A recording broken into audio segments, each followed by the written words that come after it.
What's going on YouTube? It's your boy CamATL and welcome back to another video. Drop a like down below because I already know you're gonna love it. Subscribe to the channel if you haven't already. Comment anything in the comment section to enter your name into that $50 giveaway that I do every single week on this channel. Welcome back to another high five for NBA. Last night was a banger. It was once again a very near takedown for the squad again.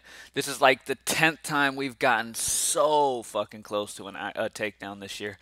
We've been destroying NBA this year. And now we get a nice, juicy, big slate to go ahead and take down, too. So let's get it, man. We keep going. Eventually, we're going to get that very top spot. Thank you guys for joining me, as always. Greenlightdfs.com to join the squad. Let's get it. I'm not going to waste too much time. You guys know how I like to do it, in and out. I'm going to give you guys my core 5 guys that I like from the beginning of the day to get you guys started. As things could change as the day goes on, so don't just lock these 5 guys in, plug in another 3 guys, and not look at anything else the rest of the day. Okay, DFS, one of the most important things is paying attention to injury updates, stuff like that. So you're going to have to pay attention on your own to injury updates and stuff like that and make adjustments as we go. All right. Starting off at point guard, I'm going to go D'Angelo Russell. Love the Minnesota Atlanta game here, okay? Love, love, love Minnesota guys against Atlanta. Atlanta's been giving it up. They've been playing quick paced. Same thing on the Atlanta side. Minnesota's been giving it up. They've been quick paced. D'Angelo Russell's 8'7", even if we round him up to 9K. 5x is 45. I see that happening easily here against Atlanta. I'm predicting a 50 bomb against them. He just did it a few games ago. I don't see how Atlanta is going to all of a sudden change that. Ricky Rubio's out. Karl Anthony Towns is out. Minnesota is hurting usage-wise, and guess who that's going to go to? D. Russell's going to ball out, and at 8'7", I really love him. At shooting guard, Victor Oladipo. Houston is without all those other guys, okay? And to top it off, Christian Wood's also out now. So there's a ton of usage off the floor for Houston. So plenty of guys are going to get the opportunity to really shine here. It's going to be the Eric Gordon and Victor Oladipo show here. Plain and simple. Both of these guys, well, I'm going to add another guy, obviously. Houston is the team that is one of the most thin teams in the league right now because of the trade and because of people being injured, because of COVID, whatever. They're super duper thin. So Houston's definitely a team you want to take advantage of. To top it off, it definitely helps that they're facing the worst defense in the league in Detroit. Detroit has been dreadful. Okay, they have been really, really, really bad. So you have some pretty safe plays here at Houston. If you ever get tied up in your research today and don't know which way to go, and it's between a Houston player and another, just side Houston because they're super thin and they have a fantastic matchup. Just side with Houston. It's not much of a question. All right. Anyways, Victor Oladipo and Eric Gordon, both these guys are going to be a huge focal point. Now that James Harden's out of town, Eric Gordon's going to start upticking that usage for him. He's going to be hitting 30s on a regular basis here. So even if you round his price up to 6x, that's 5x that he's going to be averaging most of the year here with no James Harden. He's also going to be averaging around 35 minutes on the floor as well. So I love Eric Gordon. Victor Oladipo is going to be a beast here in Houston. His usage is going to be ridiculous.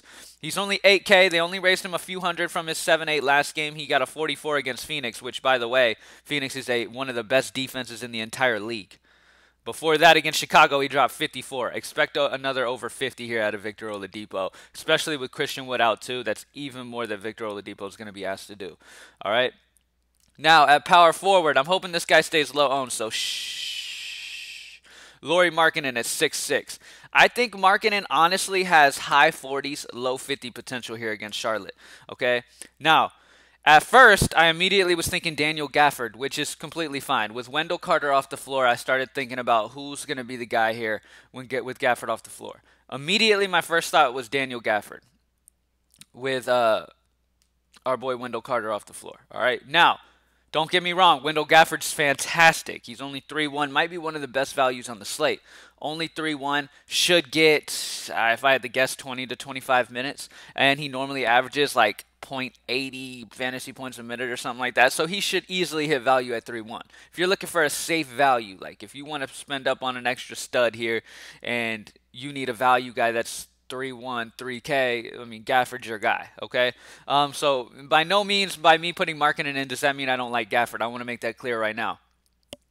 If you're wanting to go star scrub approach for like GPPs or something, take Markkanen out of this and put Gafford in this high five. It's literally that simple. But I want to go Markkanen because once I looked deeper into it, Lauri Markkanen gets the biggest bump on this Chicago team when Wendell Carter's off the floor. He's projected to start at center. Okay, Markkanen's rebound rate's going to go up in that case. His usage rate spikes almost up 5 usage points.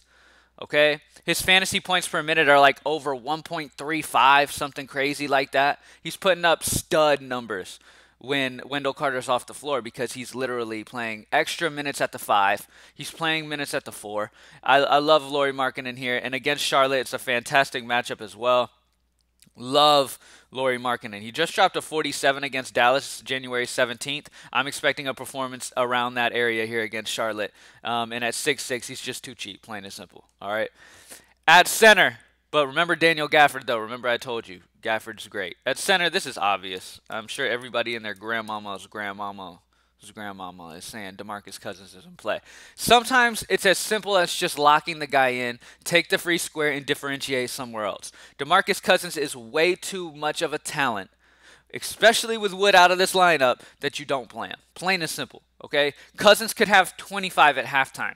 He is a guy who could drop 50. He has that potential. Cousins is a bona fide stud if he's getting starter minutes and playing a ton of, plain and simple. If Cousins gets 30-plus minutes, Cousins would be one of the most consistent, highest-scoring players in DFS. One of them, for real.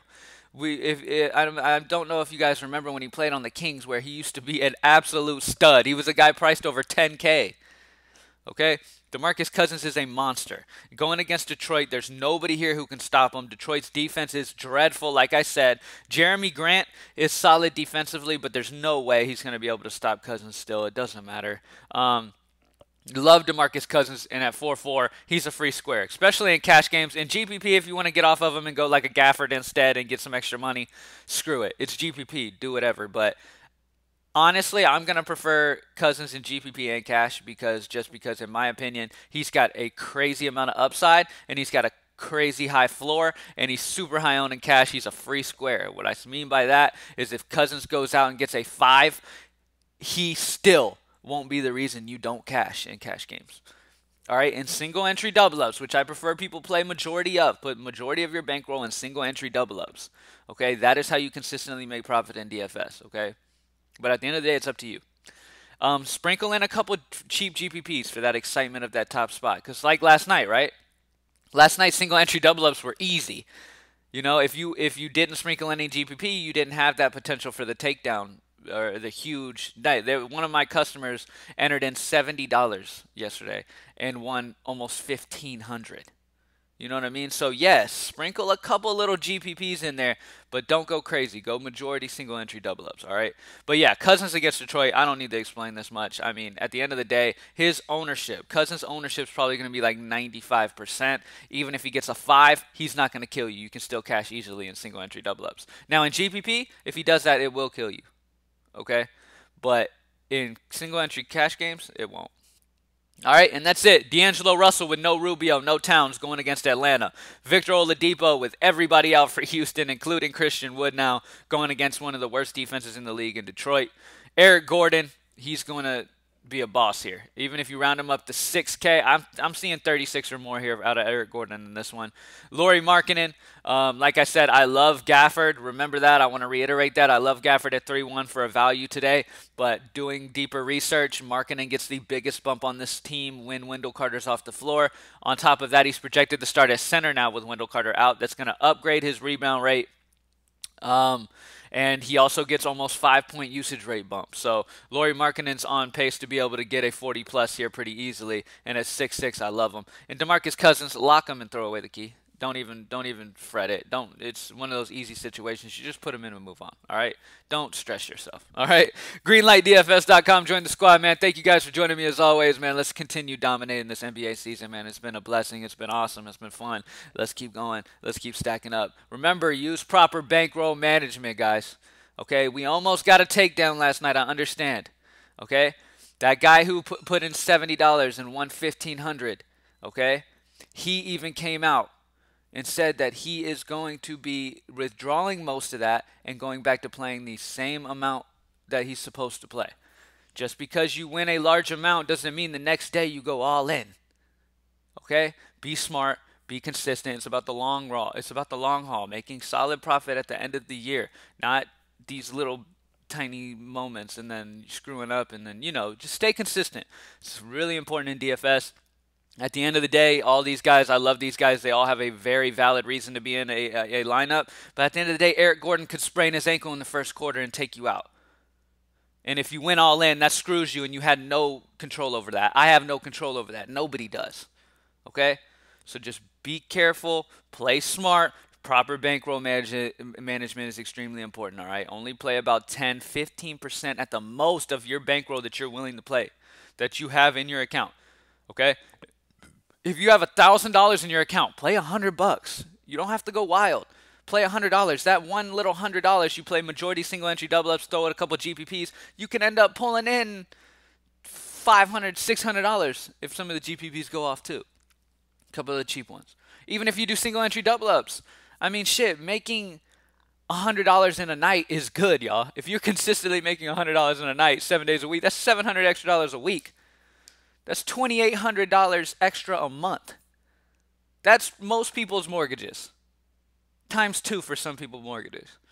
So, like, just be smart. You know what I mean? Like, look, my whole focus in DFS is, look, man, I'm trying to not only have fun with y'all and allow, like, all of us just have fun and enjoy this game that we love, but at the same time be able to take some of this money that we're able to make off of doing what we love and playing what we love and be able to make life easier.